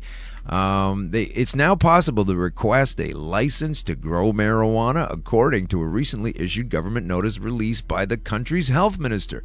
Both individuals and companies can apply. Zimbabwe, folks. Now, quickly now, we do have, I was going to get to this whole Nexium thing, but we've gone a little long, but the Seagram heiresses, Sarah and Claire Bronfman, are victims, they say, of a frightening secretive cult called Nexium. But when you do a lot of reading, are they really victims, or are they kind of involved somehow in the propagation? I guess we'll have to save that for another day. I guess we'll have to figure that out another time. But before we come back here with our next episode, which will be episode 39, Green Crush, and episode 111, I have to say I had a great time at 420 at Abby Roach's Roach-O-Rama over on Augusta Street in Toronto, Kensington Market. We spoke there, had a great time, met a lot of people such as the High Society Supper Club and a lot of other cool folks with some great products. And we are on the move, and we are on the march. And even though March is behind us, this is May now. And it's the Marijuana March itself is Saturday, May 5th. Okay, so that's this Saturday and before the next show. It's in Queen's Park in Toronto at high noon. Get that, huh? That's when it begins. It's the 20th annual. So you can see how long 60 years went by, and then they started to do this 20th annual Global Marijuana March. That's in Toronto. Here's the website, globalmarijuanamarch.ca. Saturday, May 5th, I will be there speaking. So will Paul Hartman, who is like I say, friend of the show, great guy, also an ambassador, killed it in Windsor for 420. He will also be there. And I hope that anybody that's in Toronto, a Torontonian, or in the greater area, or if you're visiting from somewhere else, find me. I'll be wearing a green hat. You can't miss it. It's in all the promo. And depending on the weather, a poncho, either a woolen one or a plastic one, hopefully against the rain, which I pray we don't have. The globalmarijuanamarch.ca. Check it out. Saturday, May 5th. Come on down. We're going to have a little fun, and we're going to make some points, and we're going to bring it to hopefully the folks that spend time inside that building making decisions for us on our behalf. And when so many of them are so wrong with so few facts, they need to listen to us. They need to understand that this is a healthful and helping substance that is a food. Once again, it is a food. And speaking of food, I'm going to get out of here and grab a late lunch, and I'd like to thank you for listening to the show today. And I hope you weren't eating a lunch if we got to some heavier, gross topics. I do kind of warn people not to listen to this at the noon hour. But thanks for listening. We have another great show coming up next week. We are going to continue this juggernaut. We're having a lot of fun. We're making a lot of friends and getting a lot of impressive points out there. So once again, this is Green Crush. I'm Alan Park. You are better informed for having listened. Let's just fade out here with a little. Those who have achieved an elevated existence, raise your fists. Raise your fists. And come on back another time. Do tell your friends to go to @GreenCrushPod. Go there yourself. Check out and see what we have for you. And look for those availabilities of this wonderful product coming from the High Society Supper Club in Hamilton. Thank you, partners. This woman makes unbelievably delicious food, and you want to get one of those suppers into your belly. They're so delicious. Do join us again, will you? Green Crush.